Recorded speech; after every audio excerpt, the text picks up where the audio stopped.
Bonjour à tous, ravi de vous retrouver pour cette nouvelle édition de Sénat 360. Voici les titres.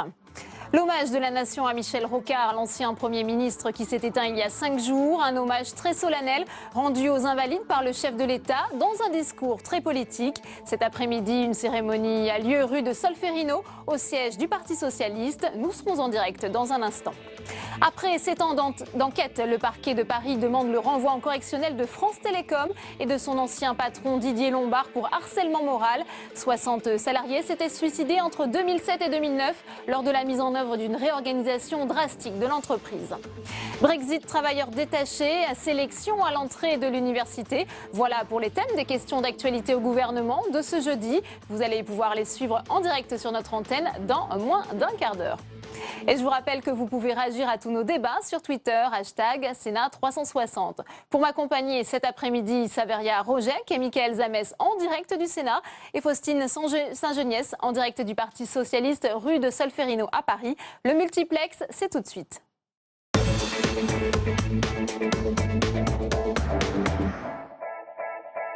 Un homme de compromis, de dialogue qui n'a pas hésité à recourir au 49.3, l'hommage de François Hollande à Michel Rocard, le père de la deuxième gauche, décédé à l'âge de 85 ans samedi dernier, a pris la tournure d'un discours très politique ce matin aux Invalides. En écho à l'actualité, on écoute le chef de l'État. À l'épreuve des faits, qu'a-t-il montré?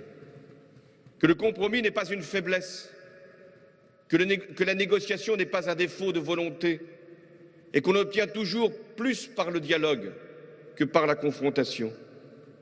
Car le dialogue est l'instrument nécessaire de l'accord, de la convention, du contrat, au bon niveau. Pour Michel Rocard, c'était sa manière de réformer. Et en même temps, pour lever les blocages, il n'a pas hésité à recourir aux procédures prévues par la Constitution. Et à 28 reprises, il a dû engager la responsabilité de son gouvernement pour faire adopter des textes essentiels. Et dans notre multiplex, on va tout de suite voir Michael Zamès en direct de la salle des conférences du Sénat. Michael, vous êtes avec le sénateur Les Républicains de Lyon, Jean-Baptiste Lemoyne, pour une première réaction à l'actualité. C'est à vous. Bien sûr, une première réaction aussi à cet hommage national qui a été aujourd'hui fait dans tout Paris à Michel Rocard. Qu'est-ce qu'il a pu apporter, selon vous, homme de droite? Qu'est-ce qu'a apporté Michel Rocard à la politique française? Mais je crois qu'il fait partie de ces grands hommes qui, comme un Philippe Séguin aussi, que nombreux ont été à saluer lorsqu'il a disparu, eh bien, ont apporté à la vie des idées, à la vie démocratique du pays. Et c'est vrai qu'on a le sentiment aujourd'hui peut-être d'avoir moins de ces grands hommes avec une stature et qui ne craignaient pas le débat d'idées, quitte à choquer parfois dans leur famille. Un homme de compromis qui a su utiliser le 49.3 pour débloquer, a dit François Hollande. Est-ce que quelque part vous revoyez un film qui s'est passé il n'y a pas longtemps? Oui, avec une très grande différence quand même, c'est que Michel Rocard, Premier ministre, effectivement, l'Assemblée nationale, il n'y a pas de majorité absolue, il y avait une majorité relative. Or là, la différence, c'est que le Parti socialiste et ses alliés, en principe, ont la majorité à l'Assemblée nationale. En principe, parce qu'on a vu que ce n'était pas le cas, effectivement, il y a quelques jours. Alors, sur la loi de travail, elle va arriver bientôt de retour ici au Sénat. Qu'est-ce qui va se passer pour le parti, pour les Républicains? Qu'est-ce que vous allez en faire de cette loi? Écoutez, nous, on a fait un travail très intense, très approfondi lors de la première lecture.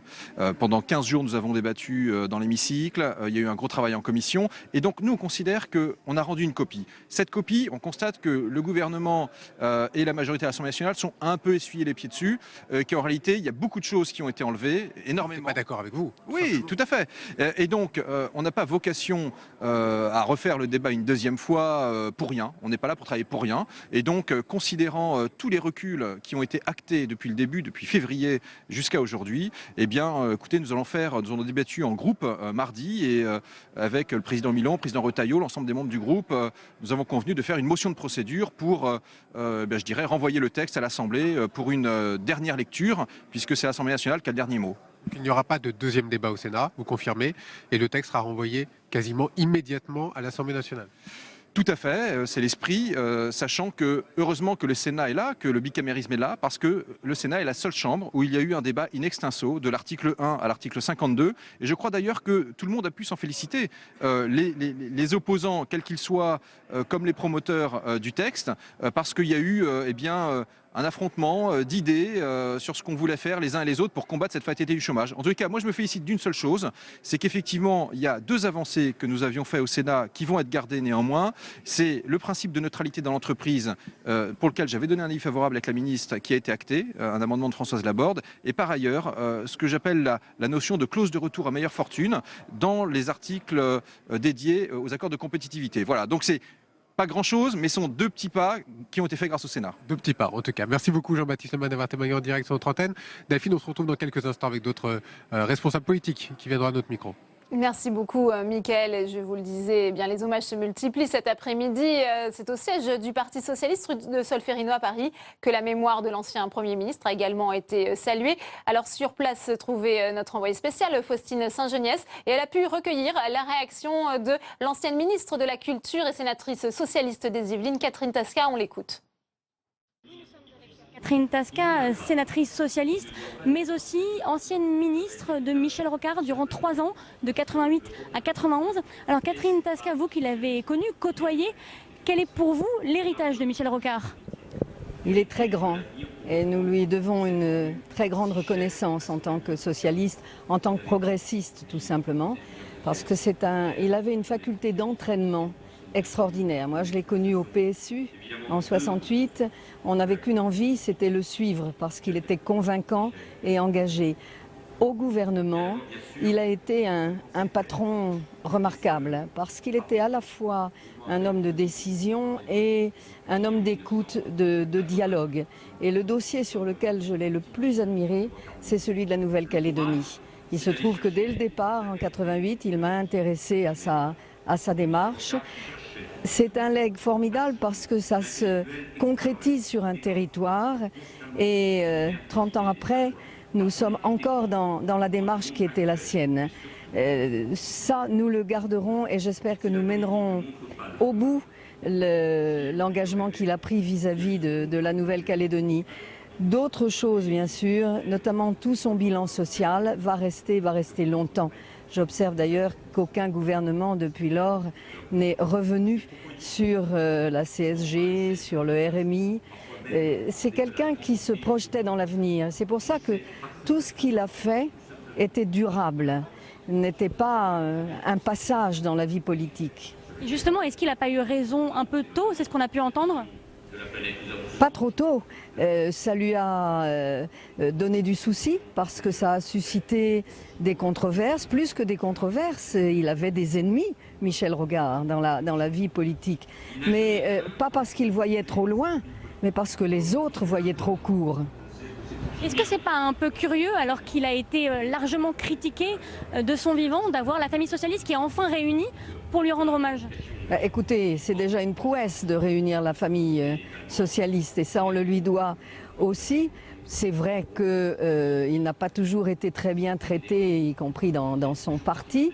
Mais vous savez, le temps est têtu et je suis convaincue que son bilan restera longtemps.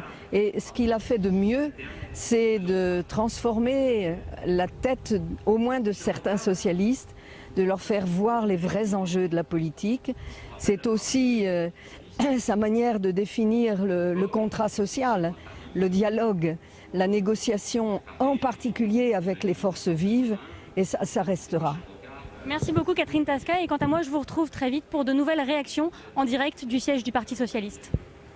Voilà pour cet entretien enregistré il y a un instant. On va tout de suite continuer notre multiplex avec Mickaël Zamès, toujours en direct de la salle des conférences, avec le ministre de l'Agriculture, porte-parole du gouvernement, Stéphane Le Foll. C'est à vous, Mickaël. Absolument, qui a participé lui aussi à tous les hommages aujourd'hui. Le discours de François Hollande, parlant des premières et de deuxième gauche, il est de plus en plus d'actualité aujourd'hui? Je pense que ce qu'a voulu dire François Hollande, en faisant référence à l'engagement qui a été celui de Michel Rocard, c'est qu'il a été à la fois quelqu'un qui a été un praticien et quelqu'un qui a été un homme de grandes réformes, mais surtout avec toujours une grande vision. C'est ça qui a été dit par le président de la République. Il a rappelé aussi, je pense qu'il y avait quelque part un petit message actuel et d'actualité, que par exemple une grande réforme comme la CSG a été adoptée avec un 49-3. Et si je me souviens bien, il y a dû y avoir 6 voix de majorité.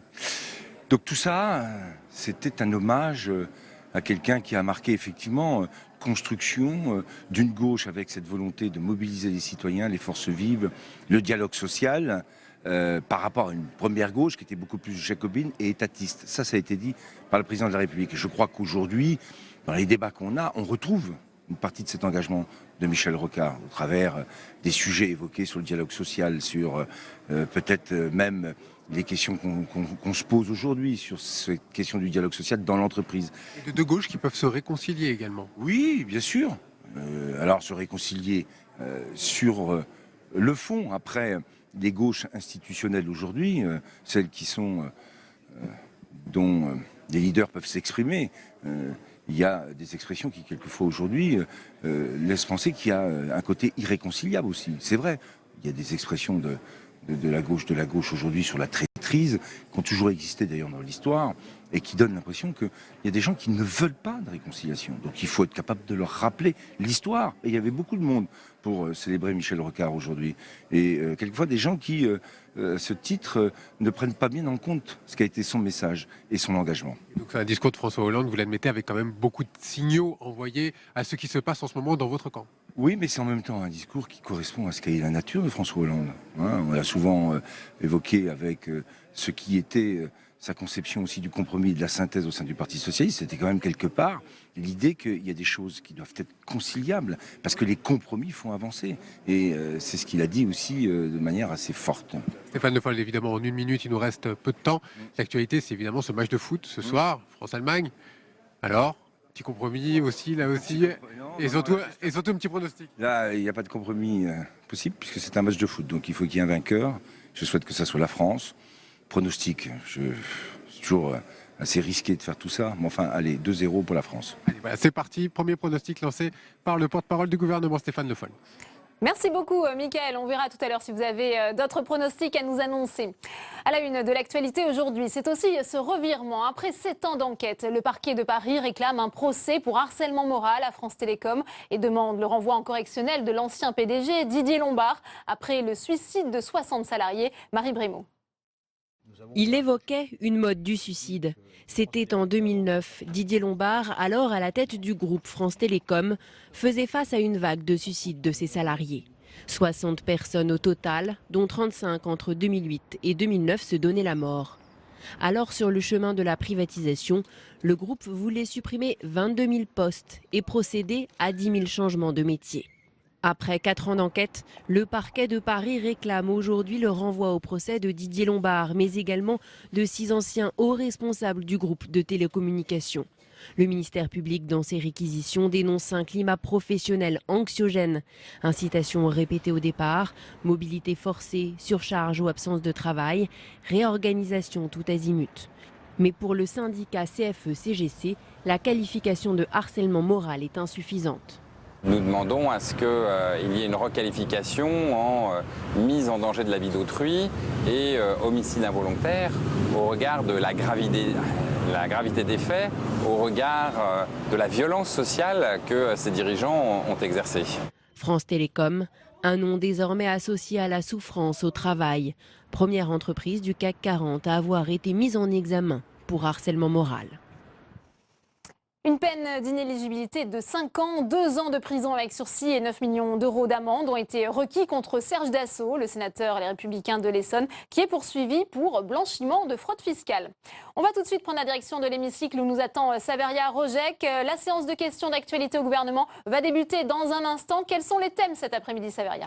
Eh bien Delphine, tout d'abord plusieurs questions sur le Brexit avec d'abord le socialiste Richard Young à Jean-Marc Ayrault, le ministre qui devrait revenir sur l'initiative demandé hier à Manuel Valls par François Hollande d'une proposition française pour septembre. Et puis à droite, c'est Colette Mello qui va poser une question également sur les conséquences du vote britannique. Autre sujet d'actualité, les travailleurs détachés. Et là, c'est Frédéric Espagnac, la socialiste, qui va interpeller la ministre du Travail, Myriam El Khomri, alors que Manuel Valls, je vous le rappelle, a menacé il y a 2 jours de ne plus appliquer la directive européenne si le texte n'évolue pas. Et puis autre question, et là cela concerne les violences qui ont entaché les manifestations contre la loi travail. Et là c'est la centriste Elisabeth Doineau, la sénatrice de la Mayenne, qui va interpeller Bernard Cazeneuve, le ministre de l'Intérieur, sur le profil des casseurs interpellés en marge donc de ces manifestations. Voilà donc pour cette séance de questions d'actualité qui vient tout juste de débuter.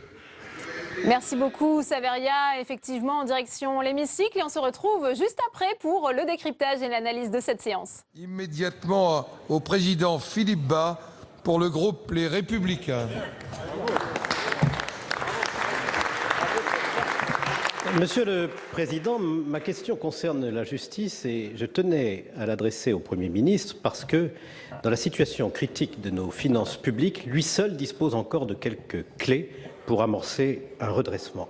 Pas une semaine ne se passe sans que des prévenus soient libérés, faute d'avoir pu être présentés à temps à un juge. Nos prisons sont saturées, certaines d'entre elles sont même vétustes.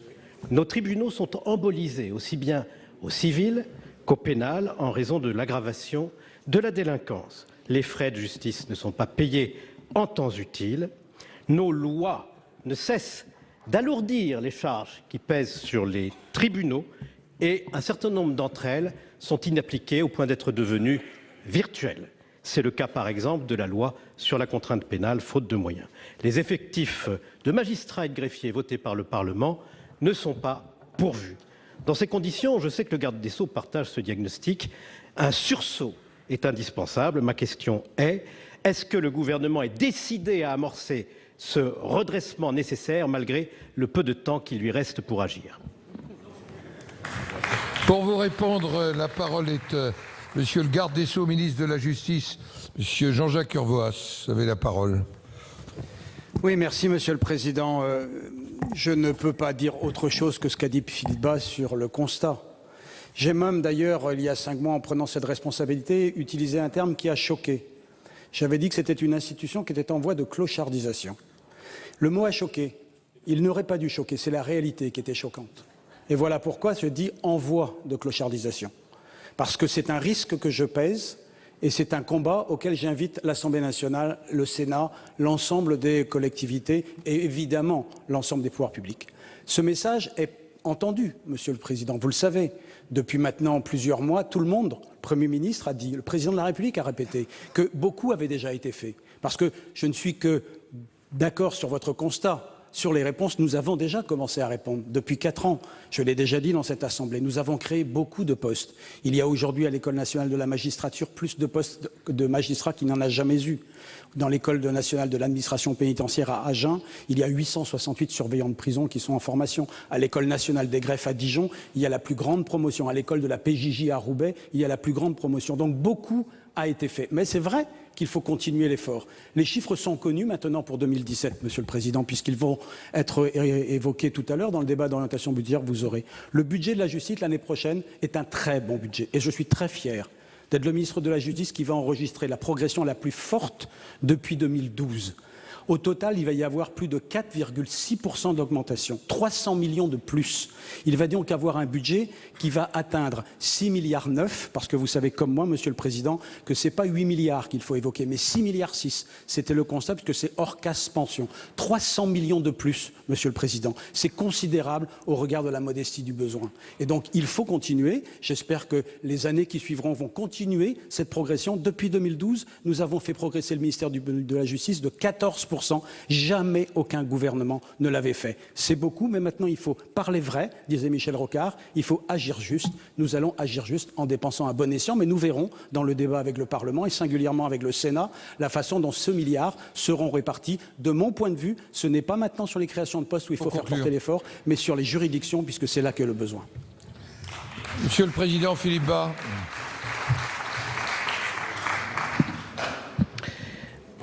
Nous entendons ce nouveau discours. Pendant 3 ans et demi, le verbe, un verbe haut, a remplacé l'action. Et cette pratique gouvernementale a fortement entamé votre crédit, Monsieur le Ministre, au moment où vous prenez vos fonctions. L'impasse dans laquelle Madame Taubira nous a conduits a profondément atteint le service public de la justice. Vous avez commencé par l'abandon du programme de création de 23 000 places en prison. Vous avez prétendu remplacer les courtes peines par des peines de contrainte pénale faute de moyens, elles ne sont pas mises en œuvre. Et aujourd'hui, vous improvisez avec des mesurettes, le divorce sans le juge, 4 millions d'économies pour la justice, 50 à 80 millions de dépenses pour les couples, car il faudra désormais 2 avocats. Cette improvisation n'est pas acceptable. La parole est maintenant à Madame Françoise Laborde pour le groupe du Rassemblement démocratique et social européen pour 2 minutes 30 maximum. Merci, Monsieur le Président. Ma question s'adresse à Monsieur le ministre de l'Agriculture, de l'Agroalimentaire et de la Forêt. Monsieur le ministre, la filière d'élevage de palmipèdes et de volailles a été frappée par la grippe aviaire, conduisant à la mise en œuvre d'avis sanitaires. Depuis le 16 mai dernier, les éleveurs peuvent réintroduire des animaux sur leurs exploitations.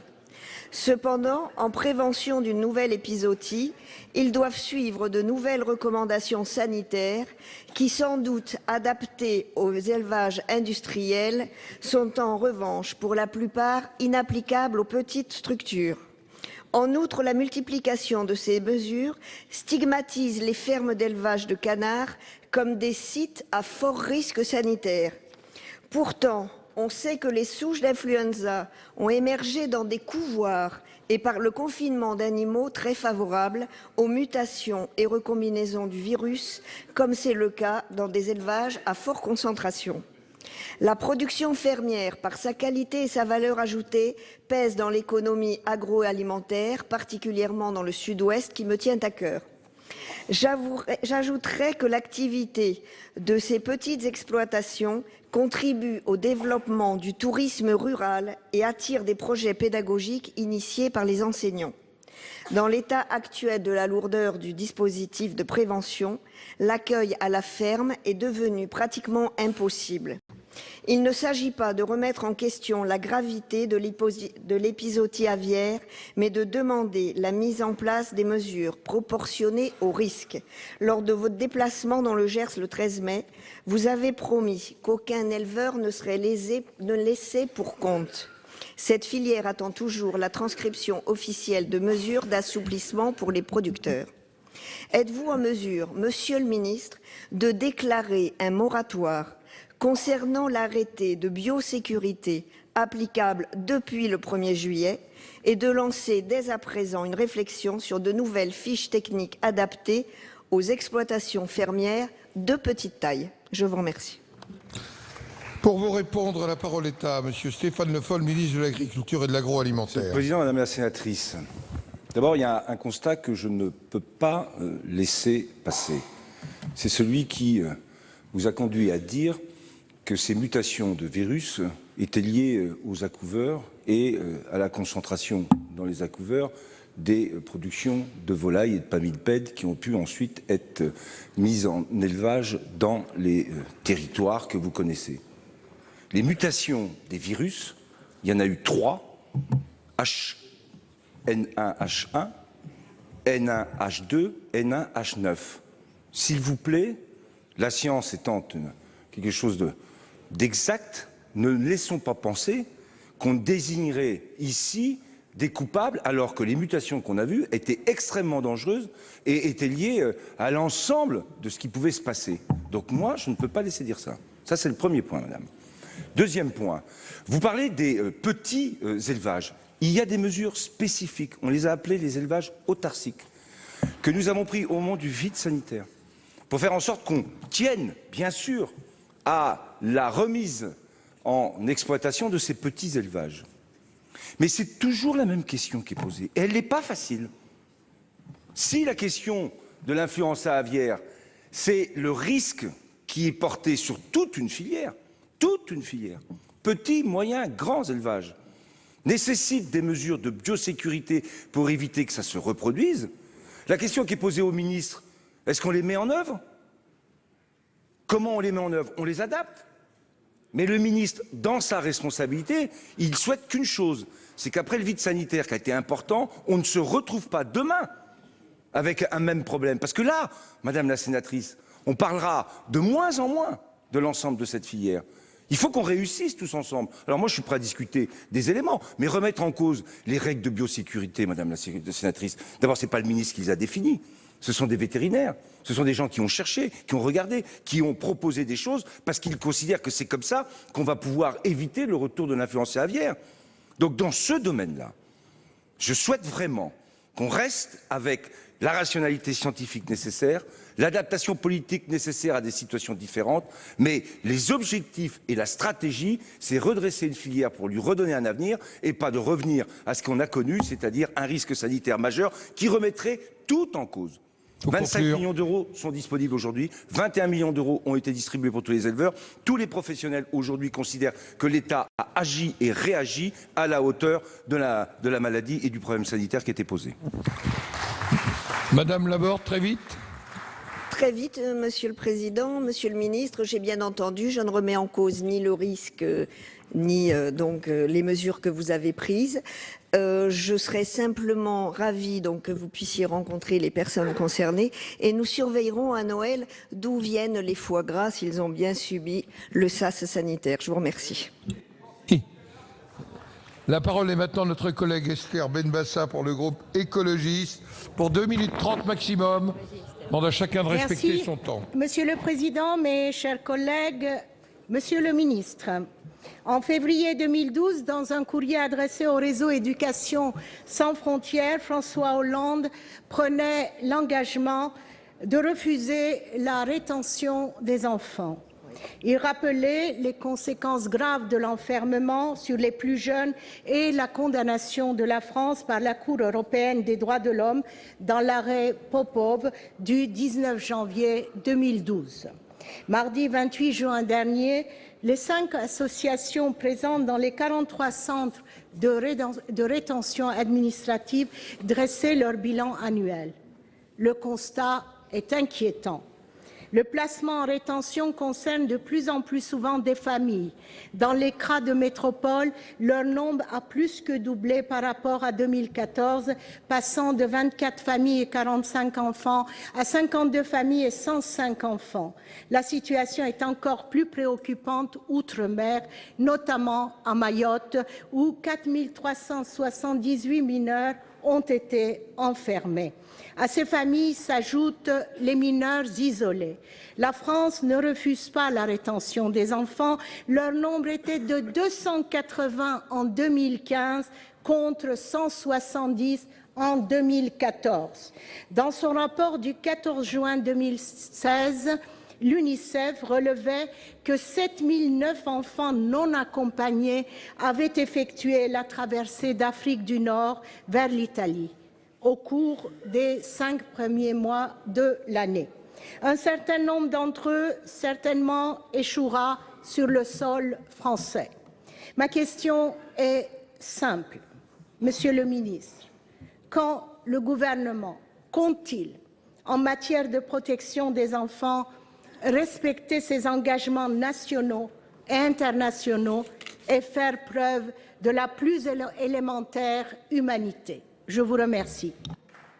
Si, pour vous répondre, la parole est à Jean-Marie Le Guen, secrétaire d'État en charge des relations avec le Parlement. Monsieur le ministre. Merci, Monsieur le Président. Madame la sénatrice Esther Benbassa, je vous prie tout d'abord de bien vouloir excuser l'absence de mon collègue Bernard Cazeneuve. À titre préliminaire, je souhaite rappeler que la France est un pays à forte tradition d'accueil, mais cet accueil n'est soutenable que s'il est accompagné d'une lutte contre l'immigration irrégulière. Ceux qui n'ont pas le droit au séjour doivent donc quitter notre territoire. Je tiens à affirmer devant vous la volonté du gouvernement de limiter très strictement les privations de liberté pour les mineurs, comme vous l'avez rappelé. Depuis 2012, notre action en atteste, si on a une lecture rigoureuse et proportionnée des faits. Rappelons qu'il n'y a jamais aucun placement en rétention de mineurs étrangers isolés.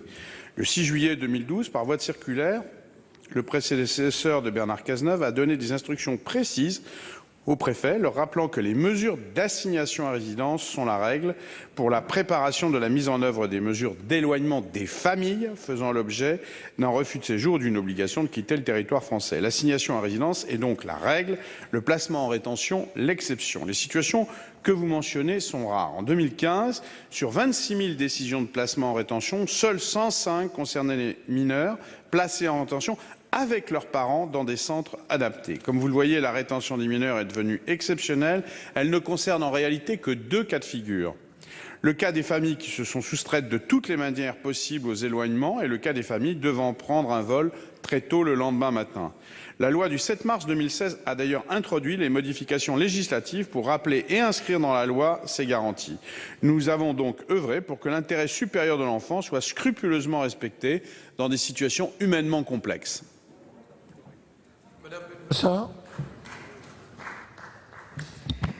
Monsieur le ministre, j'aimerais savoir si les rapports des associations sont erronés, puisque chaque fois vous avez des réponses et une partie de votre réponse était, disons, assez simpliste. Je voudrais bien savoir exactement qui est-ce qui a raison, qui est-ce qui a tort, est-ce que nous menons une vraie politique dans ce sens? C'est ma question. Vous avez donné les mêmes chiffres que moi. Merci. La parole est à notre collègue Bernard Vera pour 2 minutes 30 pour le groupe communiste républicain et citoyen. Merci Monsieur le Président. Ma question concerne l'enseignement supérieur. Monsieur le secrétaire d'État, 700 000 lycéens viennent de prendre connaissance des résultats du baccalauréat. Mais tous savent que pour entrer à la fac aujourd'hui, le bac ne suffit plus. Il y a en réalité une autre épreuve à franchir après la réussite du bac, c'est l'obtention du vœu de son choix sur la plateforme d'admission appelée APB. Cette année, selon vos estimations, 30 à 35 000 étudiants supplémentaires sont attendus à la rentrée, alors que le budget de l'enseignement supérieur n'augmente qu'à la marge. C'est pourquoi, faute de moyens supplémentaires pour répondre à la hausse des effectifs, des pratiques de sélection illégales se multiplient dans les établissements. Ainsi, le tribunal administratif de Bordeaux vient récemment de condamner la pratique du tirage au sort pour déterminer les admis dans une filière sous tension. D'autres pratiques sont tout autant condamnables. La plateforme d'admission peut en effet empêcher un jeune de s'inscrire dans la filière et l'établissement de son choix. Par exemple, cet outil permet aux universités d'exclure de leur champ de recrutement les étudiants en réorientation ou non issus de leur académie, tout comme elles peuvent sélectionner sur dossier ces étudiants. Cette sélection, souvent élitiste, remet en cause les principes d'égalité et renforce la sélection sociale qui frappe les étudiants issus des milieux populaires. Aussi, Monsieur le Ministre, comment comptez-vous mettre un terme aux pratiques de sélection illégales et permettre l'accueil en premier cycle universitaire de tous les titulaires du baccalauréat, comme vous y oblige le Code de l'éducation, et quelles dispositions comptez-vous prendre pour que leur choix soit respecté? Merci pour vous répondre. La parole est à Monsieur Thierry Mandon, secrétaire d'État en charge de l'enseignement supérieur. Vous avez la parole, Monsieur le Ministre. Monsieur le Président, Monsieur le Sénateur, je vais d'abord vous donner quelques éléments factuels, donc tirés des premiers enseignements que nous pouvons tirer des réformes engagées avec Madame la Ministre de l'Éducation nationale sur APB pour la rentrée qui vient. Nous avons en effet décidé d'opérer un certain nombre de réformes. D'abord la technique des vœux groupés qui permet aux futurs étudiants de choisir d'abord la matière dans laquelle ils veulent enseigner et ensuite d'ordonner dans leur académie les établissements universitaires dans lesquels ils veulent que cette matière se déroule. Nous avons par ailleurs donné un certain nombre d'informations très importantes pour les futurs étudiants, notamment les taux de réussite en première année de licence en fonction du type de baccalauréat dont ils disposent, parce qu'il y a des baccalauréats pour lesquels d'autres orientations que la première année de licence à l'université sont probablement préférables en termes de réussite. Et nous leur avons aussi donné un certain nombre d'informations pour la première fois sur les débouchés professionnels d'un certain nombre de filières, sur les niveaux moyens de rémunération, sur le temps qu'il faut pour trouver un emploi à l'issue de ces filières. Ces premiers résultats ont permis de donner des éléments très significatifs. D'abord, nous avons à ce jour plus de 80% des étudiants qui ont rempli le formulaire APB qui ont obtenu une proposition sur leur premier vœu dès le premier tour. C'est un chiffre que nous n'avions jamais atteint. Deuxième chiffre très important, nous avons réussi à diviser par plus de 2 grâce à ces méthodes qui peuvent être encore renforcées, mais par plus de 2 le nombre de filières en tension, c'est-à-dire les filières dans lesquelles des techniques de choix sont obligées d'être mises en œuvre, puisqu'il y a plus d'étudiants qu'il n'y a de capacité. L'année dernière, il y avait 189 filières en tension en France. Cette année, pour la rentrée qui vient, il y en a 78 seulement. Troisième chose, je suis en mesure de vous donner l'information selon laquelle il n'y aura cette année, et c'est là aussi probablement une première depuis plusieurs années, aucun tirage au sort en première année de médecine, ce qu'on appelle la PACES, et très probablement aucun tirage au sort en première année de droit, malgré le succès très important de cette filière. Donc, nous arrivons à faire baisser les pratiques sélectives.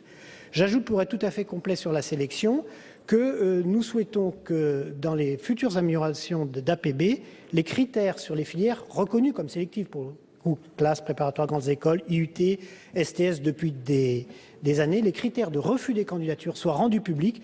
C'est le moins que nous puissions faire pour les futurs étudiants. Bien, Monsieur Vera. Merci, Monsieur le Secrétaire d'État, de votre réponse. Mais vous savez comme moi que, malgré ces mesures, la sélection continue d'exister à l'entrée des universités.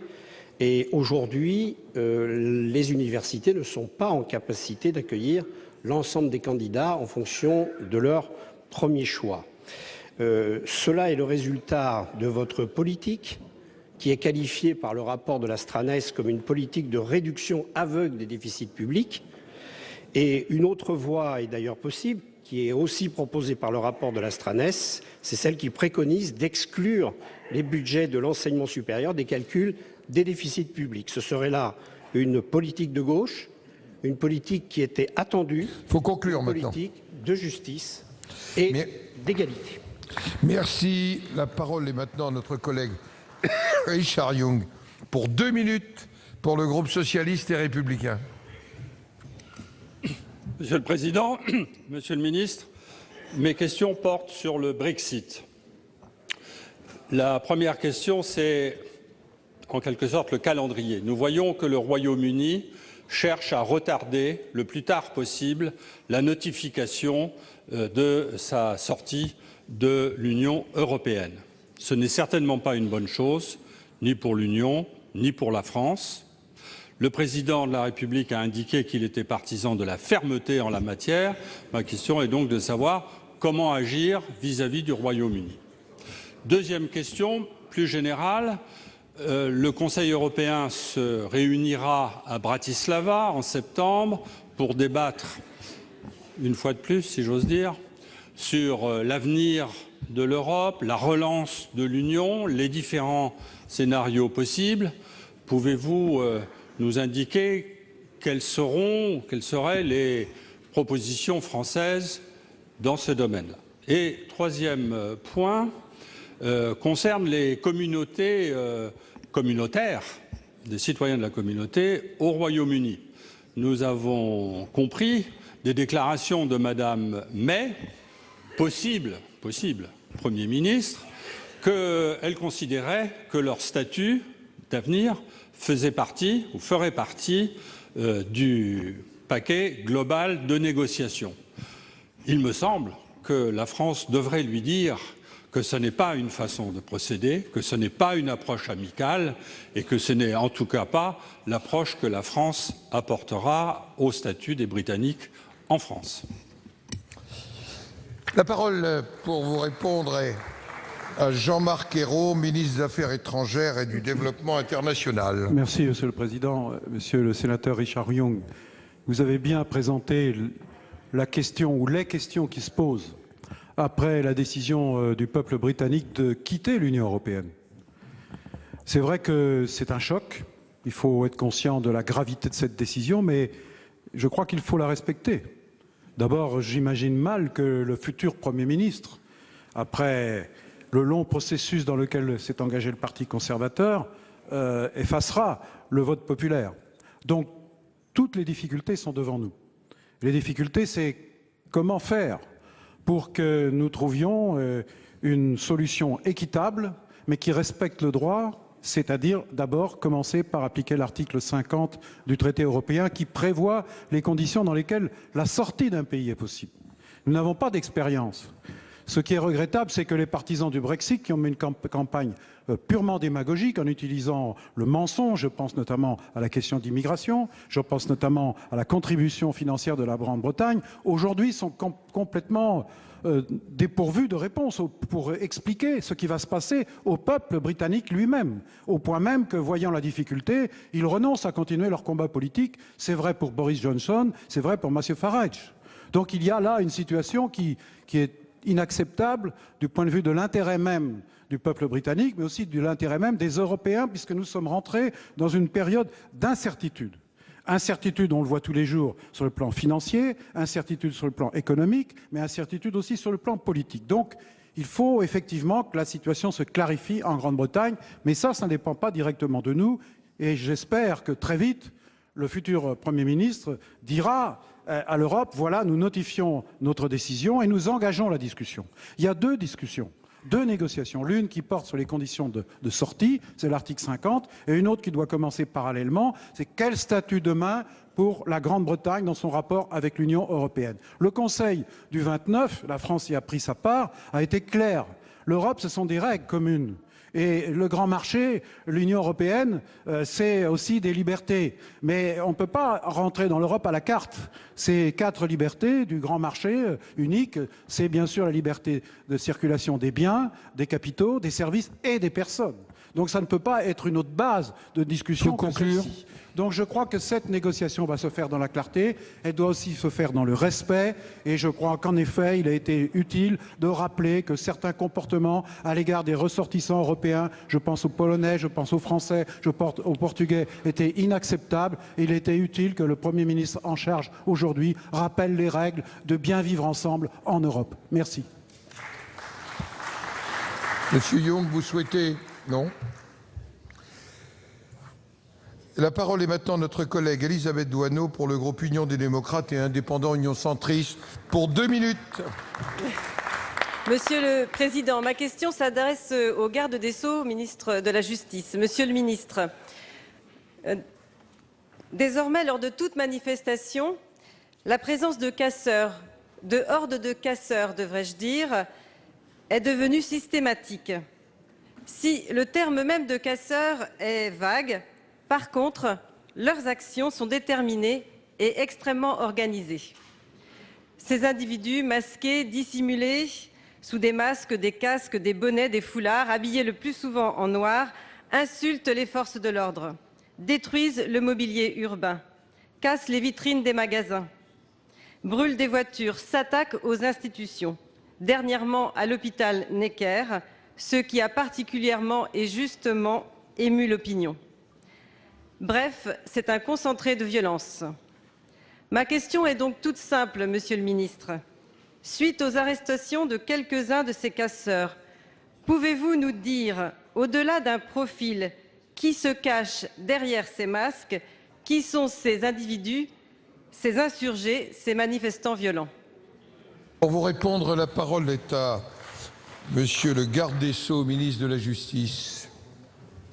Oui, Madame la sénatrice, Monsieur le Président, vous avez d'abord raison, le terme de casseur n'existe pas dans le droit pénal. Donc j'aurais même, en essayant de vous être agréable, j'aurais du mal à vous répondre avec précision. Ce que je peux vous dire, c'est quelle est la réponse judiciaire aux interpellations qui ont lieu depuis le début des manifestations qui se sont déroulées sur le territoire national. Et donc je vais être le plus précis possible en vous disant que depuis le début des manifestations, il y a eu 896 gardes à vue de personnes interpellées pour des actions violentes commises en marge des manifestations. 520 de ces gardes à vue se faisaient sur la base de violences contre les forces de l'ordre, 188 pour ce que la qualification pénale baptise un attroupement armé et 89 pour dégradation.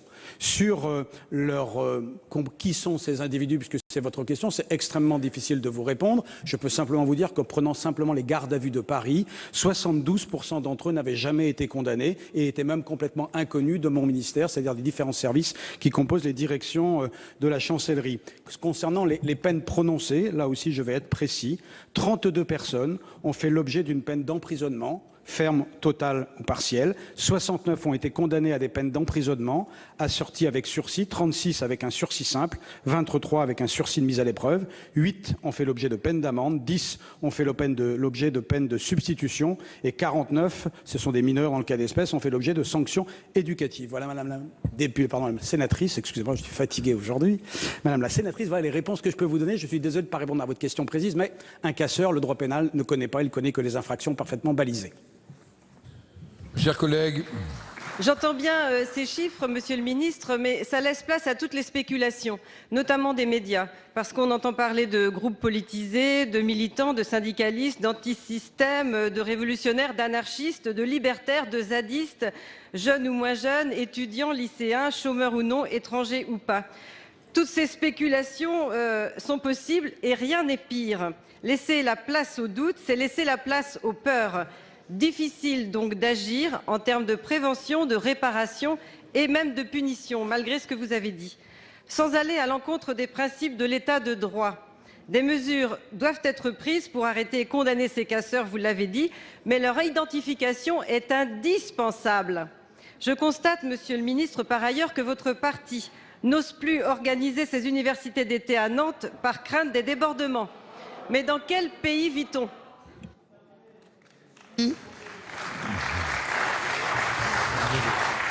La parole est maintenant à Madame Colette Mélot pour le groupe Les Républicains. Monsieur le Président, Mesdames et Messieurs les ministres, mes chers collègues, ma question s'adresse à Monsieur Jean-Marc Ayrault, ministre des Affaires étrangères et du Développement international. Une onde de choc a traversé l'Europe le 24 juin. Le Brexit a donné lieu à des démissions au Royaume-Uni et à des réactions dans les 27 autres pays de l'Union européenne. Après le Conseil européen, la situation reste confuse. Pourtant, cette crise agit comme un révélateur et doit permettre un recentrage des priorités pour l'Union européenne. Une refondation de l'Europe s'impose. L'objectif de paix que s'étaient fixés les pères fondateurs a été atteint. Le niveau de vie des Européens s'est élevé. Aujourd'hui, d'autres défis sont devant nous. Les attentes de nos concitoyens concernent la sécurité et la maîtrise des frontières, la croissance et l'emploi, en particulier pour la jeunesse. Or, depuis que 17 400 000 Britanniques ont voté pour une sortie de l'Union européenne, nous avons le sentiment que le président Hollande est aussi silencieux que démuni. Et la Commission ne semble pas vraiment tirer les leçons de cet événement inédit. J'en veux pour preuve l'ouverture d'un nouveau chapitre pour l'adhésion de la Turquie. Monsieur le ministre, ma question est la suivante. Saurez-vous contribuer à faire du Brexit l'électrochoc que les Français attendent ? La parole est à Monsieur le ministre des Affaires étrangères et du Développement international, Jean-Marc Ayrault. Il faut, Monsieur le Président, merci, Madame la sénatrice, il faut mener de front les deux questions. C'est-à-dire à la fois gérer la sortie de la Grande-Bretagne, comme je viens de le rappeler à votre collègue, le sénateur Richard Yung, et en même temps relancer le projet européen, qui en a besoin. Mais pour ça, il faut éviter d'utiliser les arguments qui cherchent uniquement à faire peur. L'adhésion de la Turquie n'est pas à l'ordre du jour demain matin. Vous le savez fort bien. D'ailleurs, les chapitres qui ont été ouverts... Non, mais les chapitres qui ont été ouverts, vous venez de le rappeler, depuis 2012, 3 chapitres. Sous la législature précédente, c'est-à-dire sous le président Sarkozy, 11 chapitres. C'est là qu'il y en a eu le plus. Donc, s'il vous plaît, n'utilisez pas cet argument. Mais en même temps, là où vous avez raison, c'est qu'il faut que l'Europe redonne tout son sens au projet des pères fondateurs. Il faut qu'elle revienne aux sources. Et là, il y a un travail considérable à faire. Je partage votre ambition. Et c'est là qu'il faut mettre sur la table toute une série de propositions.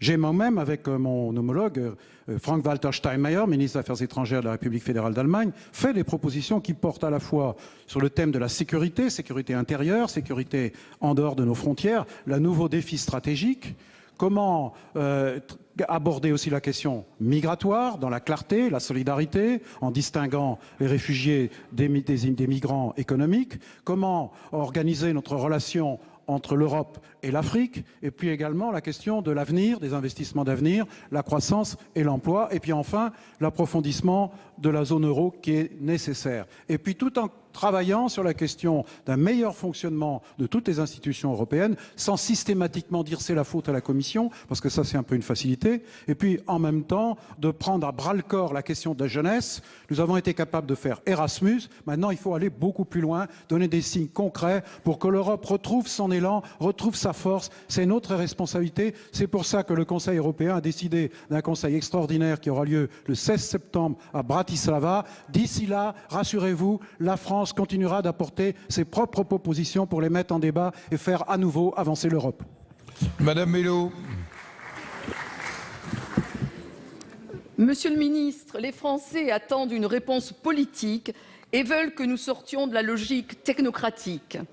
L'absence d'influence du gouvernement dans la relation franco-allemande, l'absence de leadership du président Hollande sur la scène européenne et le manque d'autorité, il faut bien le dire, de M. Juncker sont très préoccupants. Si nous n'y prenons garde, tout continuera comme avant. Et c'est ce que les Français refusent. Merci. La parole est maintenant à Madame Frédérique Espagnac pour le groupe socialiste et républicain. Monsieur le Président, merci. Ma question s'adresse à Madame la ministre du Travail. Le Premier ministre a fait ce week-end de nouvelles déclarations à propos des travailleurs détachés. Ce mécanisme européen permet à des travailleurs européens de travailler dans un autre pays, mais selon les cotisations sociales de leur pays d'origine. Il s'agit d'un dispositif qui fait l'objet de nombreuses contestations depuis toujours, notamment au regard d'une concurrence jugée déloyale. Depuis plusieurs mois, les contrôles liés aux travailleurs détachés ont augmenté pour combattre les fraudes. Il est en effet intolérable qu'un travailleur, quel qu'il soit, détaché ou non, travaille 50 heures, payé 35. Il existe des règles, il faut les respecter. La lutte contre la fraude est d'autant plus importante au regard des nouvelles données publiques récemment. Les salariés au SMIC dans notre pays coûtent aujourd'hui moins en cotisation patronale que les mêmes niveaux de salaire de nombreux autres pays européens. C'est le résultat principalement du CICE qui permet à notre pays d'avoir un marché de l'emploi plus compétitif. Pourtant, ces efforts sont ruinés par les fraudes aux travailleurs détachés. Ce n'est plus alors une concurrence déloyale, mais une concurrence illégale. Nous avons bien entendu les propositions du Premier ministre pour éviter le dumping social européen, tout en préservant le droit au détachement des travailleurs. Cette volonté d'harmonisation sociale et fiscale doit par ailleurs faire partie des évolutions européennes très attendues par les Français. La révision de la directive sur les travailleurs détachés, que nous avons depuis longtemps appelée de nos vœux, présentée au printemps, entérinerait enfin le principe à travail égal, salaire égal. Cette règle nouvelle répondrait en partie au problème du dumping et irait dans le sens du mieux-disant social. Seulement, le Brexit ralentit actuellement le processus de cette directive. Pouvez-vous ainsi nous faire, Madame la Ministre, un point rapide sur l'action du gouvernement contre la fraude aux travailleurs détachés et nous préciser la volonté française et sa méthode pour faire évoluer la directive européenne? Merci. Pour vous répondre, la parole est à Madame la ministre du Travail, de l'Emploi, Madame El Khomri. Merci Monsieur le Président, Mesdames les sénatrices, Messieurs les sénateurs, Madame la sénatrice Espagnac. Je vous remercie de votre question parce que c'est une question essentielle et nous l'avons abordée ici dans cet hémicycle au moment de la discussion autour de la loi travail. C'est une discussion essentielle parce que l'enjeu, ce n'est pas la libre circulation des travailleurs dans l'espace européen. La question qui est posée, c'est la question de la fraude au détachement. Et d'autant plus que la France est le 3e pays d'envoi de travailleurs détachés dans l'espace européen. Mais la fraude au détachement, comme vous l'avez dit, c'est à la fois une érosion de notre modèle social, c'est une concurrence déloyale, mais au-delà de ça, nous savons bien que l'Europe doit se construire sur des valeurs. Au-delà de ça, c'est aussi la question de la dignité des travailleurs dans l'espace européen qui est en cause dans cette question-là. Et donc, pour y répondre, il y a à la fois, il faut agir sur le plan national, c'est ce que nous avons fait avec la loi Macron, avec la loi Savary et avec la loi Travail, pour renforcer, pour les mettre en application, c'est-à-dire mettre des sanctions, et nous n'arrêtons pas. Nous faisons 1500 contrôles par mois aujourd'hui, nous récoltons plus de 3 millions d'euros, et c'est essentiel également, voilà, c'est important, il faut continuer. Mais l'enjeu, il est au niveau européen, parce qu'en effet, il faut qu'il y ait une révision de la directive de 96. Nous avons fait beaucoup de lobbying, pas seul. Nous l'avons fait notamment avec l'Allemagne. Nous avons obtenu de la Commission européenne qu'il y ait une révision de la directive de 96. Néanmoins, aujourd'hui, il y a 11 parlements nationaux qui ont fait une procédure de carton jaune. Le Premier ministre m'a demandé la semaine prochaine d'aller à Bratislava, justement pour rencontrer chacun de mes homologues, justement pour expliquer la position française. Quelle est-elle? Nous voulons, au-delà de à salaire égal, travail égal sur un même lieu, notamment en lien avec les conventions collectives, nous souhaitons, et je pense que personne ne peut admettre qu'il y ait des entreprises boîtes aux lettres qui se constituent que pour envoyer des travailleurs détachés. Nous souhaitons interdire le double détachement des travailleurs intérimaires. Et nous souhaitons également que dans le noyau dur des droits, il y ait la question de l'hébergement. Parce que je vous parlais de dignité des travailleurs. Et quand vous regardez les contrôles que nous faisons, c'est inacceptable. Donc en effet, le Premier ministre a eu raison de dire que la fraude au détachement, c'est l'Europe que les citoyens ne veulent pas. Et donc nous allons tout faire, justement, pour obtenir cette révision de la directive de 96. Merci. La parole est à notre collègue Anne-Catherine Loisier pour le groupe Union des démocrates et indépendants. Merci, Monsieur le Président. Ma question s'adresse à Monsieur le ministre des Finances. Monsieur le ministre, vous participerez le 12 juillet prochain au Conseil ECOFIN à Bruxelles. Le plan d'action TVA, présenté dernièrement par la Commission européenne, offre l'opportunité à l'État français de redonner du souffle à bon nombre de nos entreprises. Il propose soit de réviser la liste actuelle des biens et services pouvant bénéficier des taux réduits, soit de supprimer la dite liste et d'accorder une plus grande flexibilité aux États membres dans l'application de taux réduits. Le 25 mai dernier, le Conseil ECOFIN a souligné la nécessité d'une harmonisation européenne. Il s'est bien sûr félicité que la Commission travaille à une proposition de flexibilité accrue pour les États membres. Cette modernisation, nous le savons tous, est stratégique et elle est bien évidemment attendue par de nombreux acteurs économiques, notamment ceux de la filière équestre, dramatiquement impactés en 2014 par la suppression du taux réduit. La filière cheval, il faut le rappeler, ce sont 180 000 emplois portés par un maillage de plus de 9 000 PME équestres présentes sur l'ensemble de notre territoire. La Fédération française d'équitation, avec le modèle unique au monde du cheval partagé, a démocratisé l'équitation. Elle en a fait une fédération de 700 000 licenciés et le premier employeur sportif privé aujourd'hui. Il serait donc fort dommage de ne pas se saisir de cette occasion pour soutenir ce secteur vertueux qui a connu, lors d'une TVA à taux réduit, une croissance à 2 chiffres. Il y a une semaine, à l'occasion du Conseil européen qui a suivi le Brexit, le président Hollande a plaidé pour une harmonisation fiscale de la zone euro et l'importance d'une convergence en matière des taux de TVA. Monsieur le ministre, quelle option du plan d'action TVA la France soutiendra-t-elle lors du prochain Conseil ECOFIN du 12 juillet? Et concrètement, comment allez-vous saisir cette opportunité offerte par la réforme de la directive TVA? Allez-vous défendre une fiscalité réduite, essentielle aux PME, et notamment à celles de la filière cheval, qui tiennent une grande place dans l'économie de nos territoires? Merci. Pour vous répondre, la parole est à Monsieur le ministre de l'Agriculture. Monsieur le Président, Madame la Sénatrice, les ministres ont souvent l'habitude de commencer leur réponse en disant « Je vous remercie de votre question ». Là, j'avoue que la question porte sur la TVA et les enjeux de la TVA réduite, c'est ce que j'ai cru comprendre dans l'ensemble de votre question, ou sur la filière équestre. Et faut-il que dans la filière équestre, on précise aussi ce dont on parle? Est-ce que c'est de la filière sportive ou est-ce que c'est des centres équestres qui sont aujourd'hui, c'est vrai, des outils d'aménagement du territoire, de présence d'enfants et d'éducation très importants? Et je le rappelle, après la directive TVA qui devait être en 2012, qu'on avait appliquée, qui avait vu les taux réduits être augmentés, on a retrouvé un taux réduit pour toutes les activités équestres qui participent justement à l'éducation, à la lutte contre le handicap, et ça c'est très important, et à l'enseignement de manière générale. Donc ça a été fait. On avait même à l'époque discuté pour permettre à cette filière de créer un fonds privé qui vienne alimenter et compenser les pertes qui pouvaient être engagées à cause de la modification du taux de TVA. Sur la directive et la discussion, oui, la France est favorable à discuter d'une nouvelle directive sur la TVA pour aller vers une harmonisation. Et entre la flexibilité et l'harmonisation, vous allez avoir tout l'espace de la négociation qui va consister à savoir où nous devons aller vers les taux réduits, où chacun doit pouvoir aller vers le taux moyen et où restera le taux normal de TVA. Dans ce débat, la France, et Michel Sapin aurait répondu bien mieux que moi, sera vigilante, mais soutient l'initiative de la Commission européenne.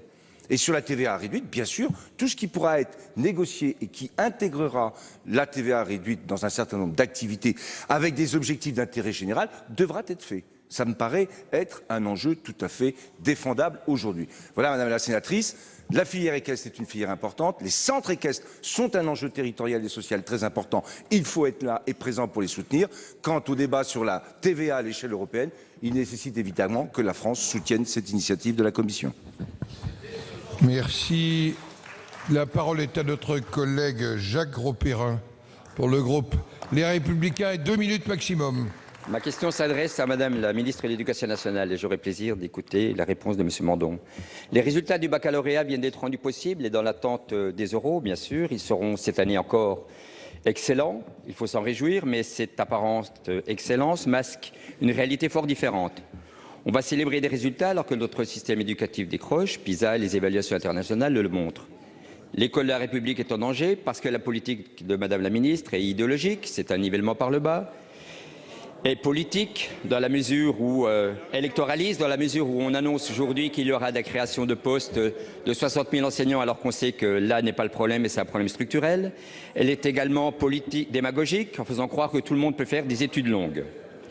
Vous avez annoncé la création de postes, on sait très bien où nous en sommes vis-à-vis de cela. Vous avez dénaturé l'esprit de Jules Ferry qui voulait certes une instruction obligatoire, gratuite et laïque, mais il prenait avant tout les notions d'effort, de mérite et d'excellence, qui sont peut-être des mots tabous pour vous, le gouvernement socialiste. Il fallait pousser les élèves, quelle que soit leur origine sociale, à atteindre le haut niveau possible avec comme modèle les individus les plus brillants. Or, vous avez fait le contraire en supprimant les classes de bilingues, le grec et le latin, les notes, le redoublement, les bourses au mérite, et puis enfin les internats d'excellence que vous appelez maintenant les lycées, en tout cas de réussite. Quand prendrez-vous des mesures courageuses pour revenir à la vraie justice sociale que prenait tant votre ministre Jules Ferry, qui était également socialiste républicain? Merci. Merci. La parole est à Monsieur Thierry Mandon, en charge de l'enseignement supérieur. Monsieur le ministre. Merci, Monsieur le Président. Monsieur le Sénateur, par une sorte de coïncidence au sens étymologique du terme, Madame la ministre n'est pas là pour vous répondre à cette question sur l'excellence, parce qu'elle est en train de remettre les récompenses des élèves de première et de terminale pour l'excellence de leurs résultats scolaires dans le cadre du concours général des lycées et des métiers. Ce qui prouve que pour se dispenser d'une séance au Sénat, c'est parce qu'elle a cette raison de saluer l'excellence de nos résultats scolaires. Il faut dire que depuis 2012, beaucoup d'efforts ont été faits pour essayer de conjuguer démocratisation du système et exigence qualité. D'abord, les travaux qui ont été faits pour assurer sur tout le territoire une équité territoriale avec des modalités d'attribution, vous en avez longuement parlé ici, de moyens beaucoup plus justes, qui soient soucieux de la réalité sociale de chaque territoire et qui permettent donc aux équipes pédagogiques des territoires les plus fragiles de disposer des moyens de tirer vers le haut les jeunes enfants scolarisés. Ensuite, la réforme de l'éducation prioritaire, dont la carte depuis 2015 est établie sur la base d'objectifs et d'indicateurs que tout le monde connaît, adaptés là encore à la réalité sociale. Une école plus inclusive qui permet aux plus fragiles d'avoir les meilleures conditions de scolarité, notamment par l'augmentation des fonds sociaux, 70%, par l'augmentation des bourses sur critères sociaux, 10%, pour créer des bourses pour les enfants décrocheurs, surtout la mise en place de parcours d'excellence qui permettent de conduire des jeunes de milieux modestes vers des poursuites d'études ou une insertion professionnelle ambitieuse et réussie. Enfin et surtout, un renforcement considérable de l'encadrement, à la fois les 60 000 postes qui permettent là encore de faire plus d'efforts pour tirer l'ensemble des enfants vers le haut et la formation des enseignants pour que ces enseignants disposent de tous les savoir-faire, là encore, pour être le plus exigeant possible. Bref, la politique n'est pas aussi caricaturale que ce que vous en avez décrit, bien au contraire. Elle vise à accompagner la démocratisation indispensable de notre système d'enseignement scolaire par l'exigence qualité sans laquelle celui-ci perd sa raison d'être. Merci Monsieur Mandon. Je voudrais simplement dire que nous ne voulons plus d'une école uniforme, de diplômes au rabais, de filières qui n'ont plus que le nom que d'excellence. Et je conseillerais, je suis ravi que Madame la ministre Belkacem soit au concours général, parce que des noms illustres comme Jaurès, comme Blum, que Cheminement, Pompidou, voire Juppé, Pasteur, etc. ont eu ce concours-là. Et je l'incite à revoir la version 2005, le sujet 2005 du concours général, de la version latine qu'elle n'aime peut-être pas, le devoir des gouvernants de Cicéron qui disait « aider nos élèves, quel que soit, pour favoriser leurs résultats ». Merci. Merci. La parole est à notre collègue Evelyne Yonnet pour le groupe socialiste et républicain et pour 2 minutes. Merci, Monsieur le Président. Ma question s'adresse à Ségolène Neuville, secrétaire d'État en charge des personnes handicapées et de l'exclusion. Donc, Madame la Ministre, le 31 mars 2015, notre collègue Yannick Vaugrenard a déposé avec un grand nombre de nos co-signatures une proposition de loi visant à lutter contre la discrimination à raison de précarité sociale. L'article unique de cette proposition de loi modifie le code pénal et le code du travail pour inclure la reconnaissance de la particulière vulnérabilité résultant de leur situation économique, apparente ou connue de son auteur, comme critère supplémentaire de discrimination contre lequel nous devons protéger nos concitoyens les moins aisés. La grande pauvreté aujourd'hui touche plus de 8,7 millions de personnes dans notre pays. Dans les quartiers dits prioritaires de la politique de la ville, ex-zone urbaine sensible, plus d'un enfant sur 2 vit sous le seuil de pauvreté. En parallèle des nombreuses mesures prises depuis le début du quinquennat pour lutter contre la pauvreté, nous devons agir sur les mentalités, car la discrimination est à la fois l'une des causes et l'une des conséquences de la pauvreté. 1 an après son adoption au Sénat, la proposition de loi de Yannick Vaugrenard vient d'être adoptée à l'Assemblée nationale le 14 juin dernier.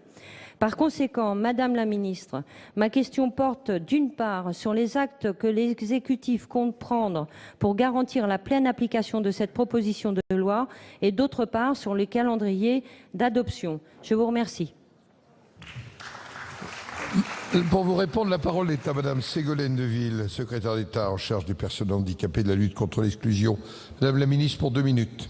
Merci Monsieur le Président, Mesdames et Messieurs les sénateurs et sénatrices. Madame la sénatrice Yonnet, je veux bien sûr vous remercier pour votre question et je veux rappeler ici devant tous pourquoi le gouvernement a soutenu cette proposition de loi qui était proposée par Yannick Vaugrenard et le groupe socialiste du Sénat. Je veux rappeler que le plan pluriannuel de lutte contre la pauvreté était un engagement du président de la République et il a été adopté dès janvier 2013. Quels sont les objectifs de ce plan? D'une part, assurer à chacun une vie digne sur le plan matériel, c'est la revalorisation des minima sociaux et de certaines prestations familiales destinées aux plus modestes. Mais l'objectif, c'est aussi de pouvoir accéder à ses droits pour chacun, donc accéder à une formation, accéder aux soins, accéder à un logement, etc. Et force est de constater qu'il y a encore beaucoup de gens qui peuvent se voir refuser l'accès à des biens essentiels sur la simple raison que l'on les soupçonnerait de ne pas pouvoir payer. Et il existe, il faut être réaliste, il existe un risque de dérive vers une société du soupçon, vers une société de l'arbitraire. Il y a encore des hommes et des femmes politiques qui parlent de la pauvreté comme si c'était une tare, qui accusent les personnes pauvres d'être coupables de quelque chose.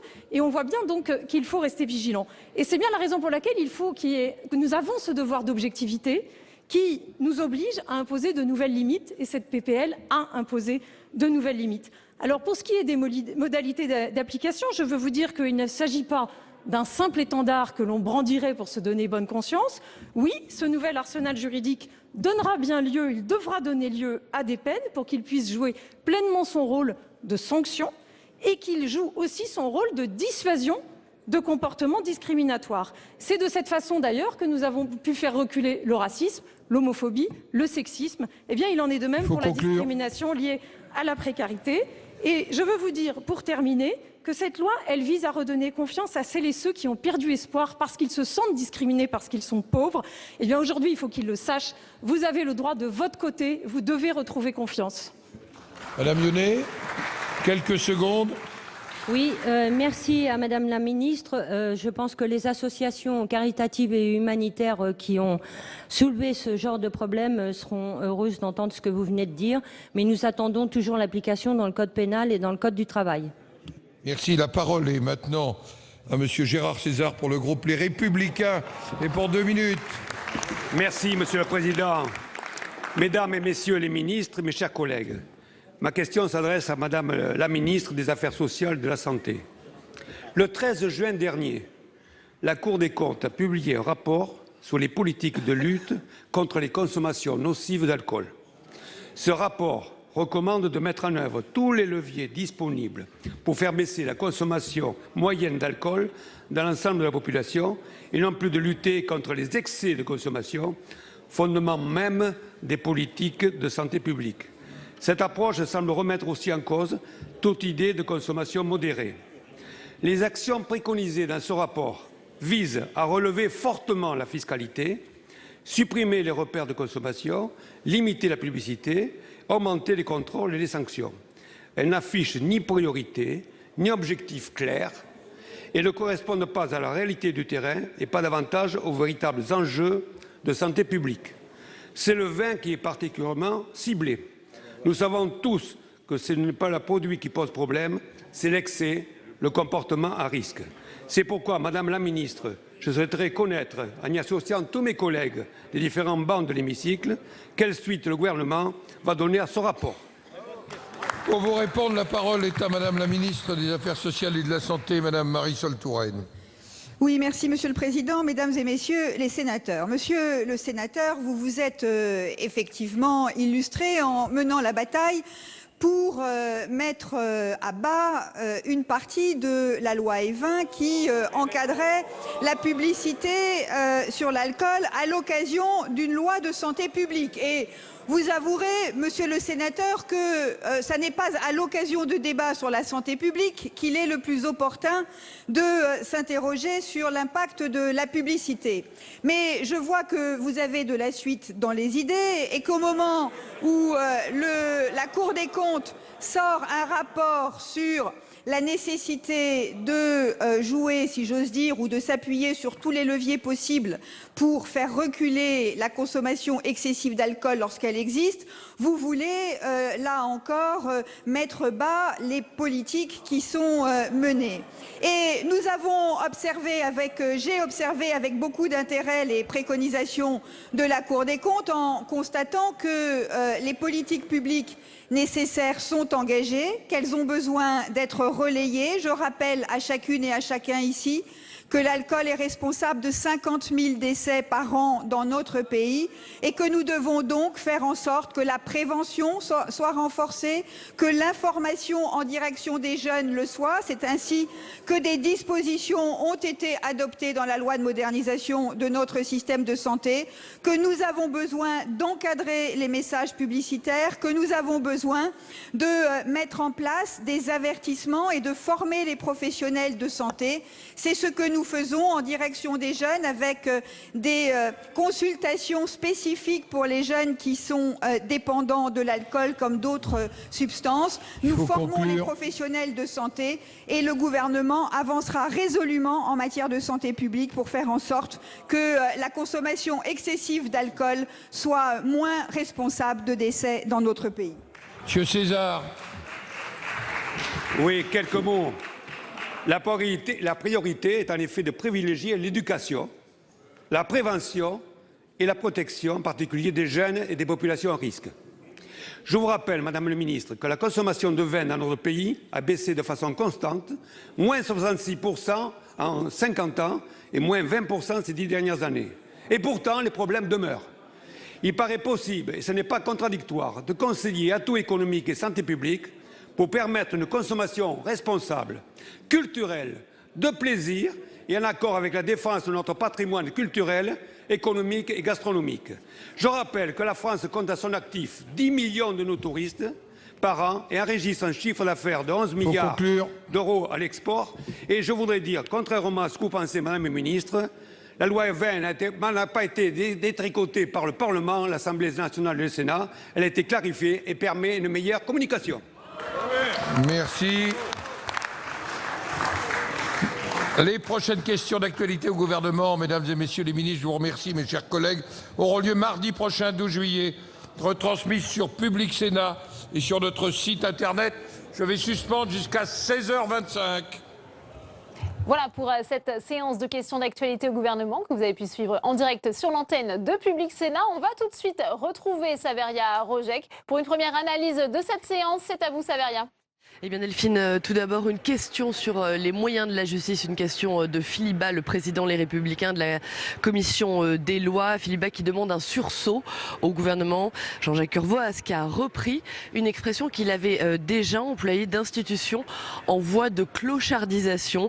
Le garde des Sceaux qui a néanmoins rappelé les efforts conséquents sur le budget de la justice avec la progression la plus forte depuis 2012, 300 millions d'euros, ce que Philippe Bas en retour a qualifié de mesurette. Le Brexit ensuite, Delphine, le Brexit avec des questions de Richard Young et de Colette Mello qui ont demandé des explications sur ce que compte faire la France. C'est un choc qu'il faut respecter. A tout d'abord rappelé Jean-Marc Ayrault, il faut à la fois gérer la sortie de la Grande-Bretagne et relancer le projet européen, a poursuivi le ministre des Affaires étrangères. Et puis enfin les travailleurs détachés avec la question de Frédéric Espagnac. Manuel Valls qui, je vous le rappelle, a menacé il y a 2 jours de ne plus appliquer la directive européenne si le texte n'évolue pas.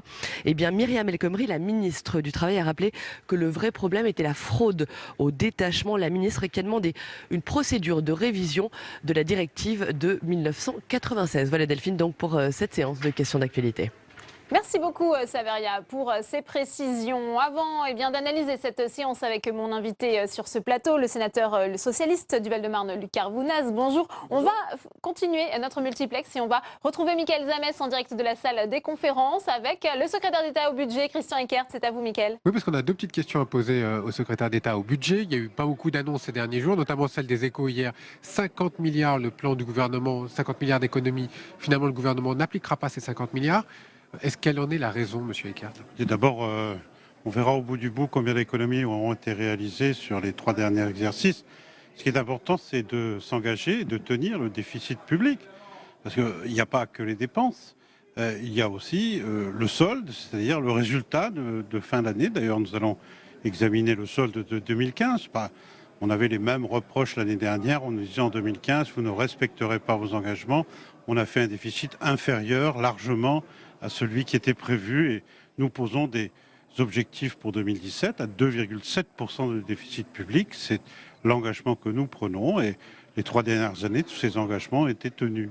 Monsieur Eckert, vous entendez aussi peut-être les Républicains, et pas que, qui disent des cadeaux à tout le monde. On en fait aussi pour la justice, on en fait pour la sécurité, on en fait aussi pour la recherche. Vous avez mis des crédits supplémentaires, près de 7 milliards. Comment est-ce que vous trouvez cet argent? Non, alors il n'y a pas 7 milliards de crédits supplémentaires, parce qu'il y a des budgets qui augmentent, c'est vrai. Je vais y revenir, mais il y a aussi des engagements qui diminuent. Notre contribution à l'Union européenne baisse de plus d'1 milliard. Nous avons réduit les dotations aux collectivités, tout le monde en a parlé, et donc c'est au total un peu plus de 3 milliards de dépenses supplémentaires 2017 par rapport à 2016. Mais ça reste plus de 9 milliards de moins qu'en 2013, c'est-à-dire que sur la législature, les dépenses de l'État en euros constants ont baissé. Alors, des crédits supplémentaires, oui, mais auxquels faut-il renoncer? Moi, j'entends à longueur des questions d'actualité qu'il y a pas assez d'argent pour la justice, qu'il faut plus d'argent pour la défense, que la police a besoin de renforts, et sont effectivement des priorités que nous assumons, y compris pour l'éducation nationale. Ce qu'ils disent, c'est savoir si on a les moyens de le faire. Bien sûr qu'on a les moyens, puisque nous n'avons pas changé notre objectif. Il y a parfois des recettes supplémentaires. C'est le produit de la lutte contre la fraude, 1,4 milliard de plus que prévu. Nous augmentons nos prévisions parce que ça nous semble tout à fait réaliste. Il y a d'autres dépenses qui diminuent. Nous avons des contentieux anciens qui datent d'ailleurs de la précédente majorité dont le produit coûtera 700 millions d'euros en moins, et ces nouvelles dépenses seront parfaitement financées. Elles seront inscrites dans le projet de loi de finances. Et il n'y a pas de miracle. Si vous mettez des dépenses supplémentaires avec le même déficit, c'est bien qu'il y a des éléments à mettre en face. Ça promet un sacré débat, notamment dans quelques instants, pour parler de ce futur budget. Merci beaucoup, Christian Eckert, d'avoir répondu à nos questions. Merci Mickaël pour cette réaction. L'actualité aujourd'hui, c'est bien sûr les hommages à Michel Rocard. Ils ont débuté ce matin aux Invalides en présence du chef de l'État pour se terminer cet après-midi au siège du Parti socialiste rue de Solferino. Reportage de Sandra Cerquera avec Flora Sauvage. Michel Rocard l'avait demandé dans son testament, un hommage au siège du Parti socialiste avec une intervention de Manuel Valls. Le Premier ministre qui se dit aujourd'hui orphelin. Toute disparition est une douleur, nous ressentons bien. Mais certaines laissent le sentiment que notre vie, nos parcours, le monde tout simplement tel que nous le vivons, ne seront plus jamais tout à fait comme avant. Solferino noir de monde, la gauche unit-elle une famille? Cela n'était pas arrivé depuis longtemps. Tous réunis, ministres, frondeurs, anonymes, pour rendre hommage à Michel Rocard, l'intellectuel, l'homme d'État et le militant durant 70 ans. C'est vraiment quelqu'un où son bureau nous était toujours ouvert en tant que syndicaliste. Et c'est pas monnaie courante actuellement, donc je crois je garderai un bon souvenir de lui. Aujourd'hui, je pense que la rectitude, la probité d'un homme politique, c'est ça qui peut manquer. Et je suis venu rendre hommage à cet homme-là que j'ai connu par les livres, mais que j'aurais bien aimé connaître plus en détail. Tous réunis au moment où le Parti socialiste traverse l'une des crises les plus graves de son histoire, comme l'avait répété Michel Rocard lui-même en décembre dernier. Aujourd'hui, tous gardent un enseignement de son action, une action et des idées qui, pour certains, ont su s'imposer au PS. Michel Rocard croyait qu'il fallait que le socialisme change. Il disait le marché est une réalité. Mais il disait aussi le marché est myope. Il fallait le bon équilibre entre l'économie et le social. L'économie au service du social. Le bon équilibre entre l'économie et l'État. Si Michel Rocard a su instaurer ce débat, il n'a pour l'instant pas encore pu être tranché au sein d'un parti socialiste sans cesse à la recherche de son réformisme. Et on retrouve Faustine Saint-Geniès en direct du siège du Parti socialiste rue de Solferino à Paris. Faustine, est-ce que les hommages continuent? On a vu ces militants qui continuent à affluer pour saluer la mémoire de l'ancien Premier ministre. Bien Delphine, les hommages se sont terminés il y a une grosse demi-heure ici à Paris au siège du Parti socialiste rue de Solferino. Les hommages de la famille politique de Michel Rocard après les hommages nationaux de ce matin. Un défilé, vous l'avez dit, de militants, d'élus, de ministres, 2 anciens premiers ministres, Édith Cresson et Jean-Marc Ayrault. Et puis cet hommage en 3 temps ici au sein du siège du Parti socialiste avec Alain Bergogneau, l'historien du socialisme, suivi de Jean-Christophe Cambadélis, premier secrétaire, et enfin Manuel Valls, Premier ministre, en héritier de Michel Rocard. Il a salué l'homme avant le politique, salué le parler vrai, le pragmatisme, le réformisme et l'empreinte dans l'histoire laissée par Michel Rocard.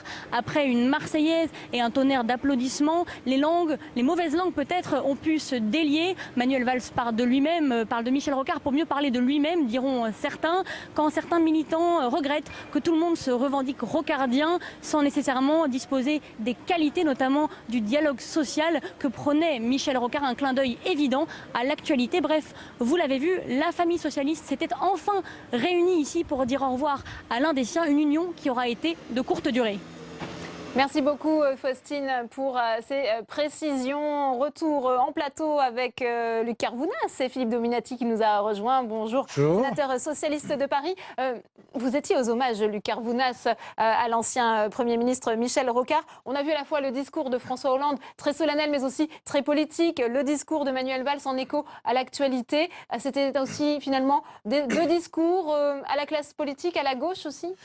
C'était d'abord et avant tout la nation rassemblés au travers de toutes les formations politiques et les plus hauts responsables présents, passés, peut-être futurs de l'État, qui étaient là pour témoigner de l'attachement à l'histoire de notre pays au travers de l'histoire politique de Michel Rocard. C'est d'abord et avant tout cela qui s'est passé ce matin aux Invalides. Moi j'y étais, je ne vais pas vous apprendre un scout, mais moi je ne suis pas rocardien. Pour autant, maire d'Alfortville, je l'ai accueilli à plusieurs reprises dans ma commune. C'est un homme qui est resté avant tout un militant. Et moi, ce que j'ai apprécié notamment dans la partie du discours du président de la République, c'est que il a rappelé cette idée que nous faisons, en tous les cas, moi et mes amis, du socialisme. On a prêté à Michel Rocard d'avoir inscrit son identité dans un courant de la gauche française. On parlait de la deuxième gauche. Mais avant tout, c'est un homme qui était extrêmement attaché au Parti socialiste, aux idées du socialisme et qui était dans le rassemblement et pour lui, c'était le moteur de toute son action.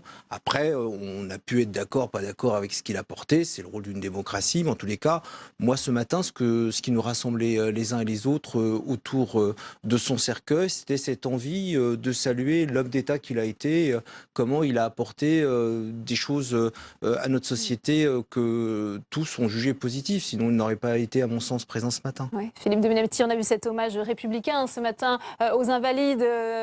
Il y avait l'ancien président Nicolas Sarkozy, d'autres leaders de l'opposition aujourd'hui. Il aurait pu aussi inspirer la droite. Est-ce qu'il aurait pu incarner une forme de troisième voie à la française, selon vous, Michel Rocard? Je ne crois pas. D'abord, il a eu beaucoup de mal à convaincre, je dirais, le Parti socialiste, puisqu'en réalité, il n'a jamais été écouté d'une manière majoritaire au sein du Parti socialiste. C'est un homme qui venait du PSU. Je crois que l'hommage qui lui a été rendu, c'est l'homme politique, l'homme de conviction. L'application des idées, c'est très différent parce que il a toujours été minoritaire au sein de sa formation politique et aujourd'hui les hommages qui lui sont rendus sont en partie justifiés, mais ça démontre aussi une certaine nostalgie d'une certaine époque, alors qu'on connaît les difficultés, je dirais, actuelles de cette formation politique. Alors on a tendance à essayer de rechercher dans le passé peut-être une cohésion qu'on n'arrive pas à trouver dans la vie quotidienne. Oui. Nostalgie, Luc Arvounas, c'est aussi un discours d'actualité, on voit encore... Écoutez, moi je suis historien de formation, donc ce que je voulais, par ma présence ce matin, témoigner d'abord et avant tout, c'était un pan de notre histoire sous la Ve République qu'a illustré l'action de Michel Rocard. Après, il est normal qu'il y ait des comparaisons faites par les journalistes que vous êtes. Moi, je n'entre pas là-dedans. Moi, je suis un parlementaire, un responsable politique. Je pensais qu'il était utile que je sois là ce matin, justement, par rapport à cette action. Est-ce que ça vous agace aujourd'hui que tout le monde, finalement, revendique cet héritage? Non, je n'ai pas à m'en agacer, mais tant mieux. Visiblement, et mon collègue a raison. Michel Rocard avait des idées qui étaient minoritaires dans le Parti socialiste. Ça ne l'a pas empêché de diriger le pays en étant chef du gouvernement. Et ça ne l'empêche pas, après sa mort, d'être un petit peu maintenant une sorte de père politique pour un bon nombre qui se revendique de lui, de son action. Je parle de la gauche française, évidemment. Moi, j'espère qu'on s'inscrit aujourd'hui dans une action qui soit jugée, non pas quand on sera plus là, mais qui soit jugée au quotidien, dans le présent, pour celles et ceux pour qui nous travaillons, c'est-à-dire les Françaises et les Français. Dans le cas de la loi travail, ça a été rappelé par François Hollande. Michel Rocard était coutumier du recours au 49.3, et pourtant c'était un homme de compromis. Alors est-ce que c'est un bon moyen de légitimer l'action du gouvernement, selon vous? Écoutez, en tout cas, c'était un homme d'idées, je reconnais, et moi je me souviens, je dirais, il y a quelque temps ou un certain temps, la période du PSU, l'autogestion, toutes les idées qu'il proclamait. Effectivement, après, il allait vers le consensus, je dirais, et par le pragmatisme de la faiblesse de sa majorité, il allait vers une position beaucoup plus centriste. Alors, venant du PSU pour appliquer une politique au centre, on est obligé de faire des évolutions et sur les idées, pour l'application avec la vie concrète, je dirais, de responsabilité gouvernementale. Je pense que les références qui sont faites, dans la situation actuelle, à quelques mois d'une alternance possible, je dirais en tout cas d'une remise en cause de l'action passée, je comprends que ça agite beaucoup de personnes à gauche parce que beaucoup ont envie d'emboîter, je dirais, ce cheminement sur la durée qui était le cheminement d'un homme minoritaire qui a essayé d'apporter des idées venant d'ailleurs au Parti socialiste et qui finalement n'a jamais pu les imposer réellement. On sait très bien qu'il a été Premier ministre mais très rapidement remercié par le Président de la République et que la parenthèse s'est vite refermée. Ouais. Luc Arvounas, ça a quand même permis à la gauche, à la famille socialiste de se rassembler. C'était pas arrivé, ça a été rappelé dans le reportage depuis un certain temps. Oui et non. Au dernier Conseil national, nous sommes tous rassemblés à l'unanimité sur cette belle idée que sont les primaires que nous avons inventées en 2011. On n'a heureusement pas eu besoin du décès d'un homme d'État pour se retrouver les socialistes tous ensemble. Mais moi, ce que je retiens, c'est vrai que la question du compromis, du consensus, était moteur dans l'action de Michel Rocard. Et moi, je suis social-démocrate et écologiste. Et la social-démocratie, c'est le compromis, le dialogue et le consensus. Et Michel Rocard a eu recours au 49.3, vous l'avez dit, mais pourquoi? Parce qu'il avait une majorité relative. C'est un homme qui avait toujours un discours de vérité. Et moi, pourquoi je me sens très à l'aise dans l'action que mène aujourd'hui le Premier ministre Manuel Valls? Parce qu'il dit la vérité. Il y a quelques jours, il a reconnu qu'aujourd'hui, il n'a plus à l'Assemblée nationale une majorité, mais une majorité relative. D'où le recours au 49.3 sur ce qu'il pense au travers de la loi travail. On peut ne pas être d'accord, évidemment, dans une démocratie, c'est ce qui fait l'animation d'un débat à l'Assemblée notamment ou au Sénat. Eh bien, le président de la République et le Premier ministre ont pensé que pour la France, pour la relance de l'économie et le combat que nous avons pour l'emploi, eh bien, nous avons eu recours à ce 49.3 dans un contexte de majorité relative. Ouais, Philippe Dominati, sur le recours au 49.3, une deuxième fois dégainé par l'exécutif pour faire adopter la loi travail. L'exécutif est surtout gêné compte tenu des déclarations antérieures du président de la République sur l'utilisation par le passé du 49.3. Bon, c'est effectivement une source de faiblesse, mais ça fait partie de la Constitution. Moi, je crois que ce sont des débats qui intéressent quelques théoriciens de la politique. Ce qui compte, c'est le grondement populaire, et ça, c'est une réalité. Et lorsqu'un gouvernement se trouve pris, je dirais, entre la puissance de la contestation, parce qu'on sort d'un débat sur le droit à la nationalité qui n'a pas pu aboutir au Parlement. On sort sur un autre débat qui ne peut pas aboutir au Parlement. En réalité, on voit que Vous auriez préféré que le gouvernement retire son texte, Philippe Dominati? Vous auriez préféré que le gouvernement fasse marche arrière, comme il l'a fait sur la défense je ne sais pas, parce qu'il n'y a plus rien dans ce texte. Je dirais d'avancer importantes, intéressantes, telles qu'elles avaient été présentées au départ par le Premier ministre, et notamment à l'égard des entreprises qui sont en difficulté, en sentant très bien qu'il faut faire quelque chose. Il faut le faire d'autant plus qu'il y a eu le Brexit depuis quelques jours, et que c'est une nécessité pour la France de s'adapter au monde européen et à la compétition. Et en réalité, on a essayé de vider le texte de ses substances pour obtenir un accord politicien au Parlement, à l'Assemblée nationale, et en plus on ne l'a pas. Alors donc, je ne sais plus tellement où on en est sur ce texte. C'est un double échec, il n'y a plus rien dans ce texte et on est obligé d'avoir recours au 49.3. Deux remarques. D'abord par rapport à la majorité présidentielle et gouvernementale. Nous ne sommes pas mal à l'aise par rapport aux déclarations du président de la République par le passé. Moi, je vais vous dire, je l'ai déjà exprimé à plusieurs reprises. Je pense l'opposition aujourd'hui, nous peut-être demain, on a à avoir un rôle à jouer si chacun dit qu'il faut changer le logiciel, être moderne dans la vie politique. Quand on est dans l'opposition, il faut faire attention à ce qu'on dit. Voilà. Parce qu'un jour, on a tendance à revenir au gouvernement de la France. Donc je pense que les choses aujourd'hui sont identifiées comme telles et les choses avanceront différemment. Pour le texte loi travail, on a tous compris qui finalement, nos concitoyens, est-ce qu'ils ont fait attention réellement à ce qu'il y a dans le contenu du texte? Non, c'est devenu un symbole d'opposition à François Hollande et à Manuel Valls, symbole de la part d'une partie de la gauche qui veut notre échec. Moi, j'identifie ça comme cela, et symbole de la droite républicaine. Et sur le travail parlementaire qui a été fait au Sénat, quel regard portez-vous? On sait que la droite a essayé finalement de mettre la gauche face à ses contradictions en revenant à la version initiale du Non, moi je pense que la majorité sénatoriale a fait ce que nous faisions en 2011, que nous exprimions la majorité de l'époque. Nous préparions une alternance. Aujourd'hui au Sénat, la majorité sénatoriale se veut être l'antichambre de ce que pourrait être la gouvernance de la France avec un retour au pouvoir. C'est de bonne guerre, c'est ce que vous dites. Oui, je ne vais pas critiquer ce que nous avons nous-mêmes fait. À un moment donné, vous êtes aux commandes. La tentation du Sénat, ça a été d'être constructif. Et je dirais que, par exemple, un parlementaire comme moi trouve qu'on n'est peut-être pas allé trop loin pour tenter d'être constructif. Je suis pas sûr quand même, sans être dans un débat polémique. J'aurais aimé qu'on aille beaucoup plus loin, moi. Sans être dans un... sur la libéralisation ça, je veux bien vous croire. En réalité, je suis frustré à l'issue de ces débats qui ont duré 15 jours. 15 jours de débat. Je ne suis pas sûr, chers collègues, qu'on est constructif quand on veut remettre en cause carrément les 35 heures. Là, on est un peu dans la provocation. Donc, alors vous parliez de l'attachement des concitoyens à ne pas voir ce code du travail réformé. Moi, je peux vous dire, pour autant, l'attachement de nos concitoyens, vous les côtoyez autant que moi dans votre circonscription, à ne pas voir remis en cause les 35 heures. Donc il y a aussi une part de posture politique, mais c'est de bonne guerre, puisque vous préparez une campagne présidentielle pour reprendre le pouvoir. Philippe Dominati, la loi travail revient en commission la semaine prochaine au Sénat. Il y aura une nouvelle lecture en séance le lundi 18 juillet. Le Sénat a déjà rendu sa copie, a dit Jean-Baptiste Lemoyne. Il y aura donc une motion, on ne va pas aller plus loin, chercher à rediscuter. Puisque lorsqu'on travaille pendant 15 jours, ça ne sert pas à grand-chose du fait de l'absence de majorité gouvernementale, alors qu'on a essayé d'être constructif. Donc, effectivement, on en tirera probablement les conséquences. On voit bien qu'on est dans une fin de mandature.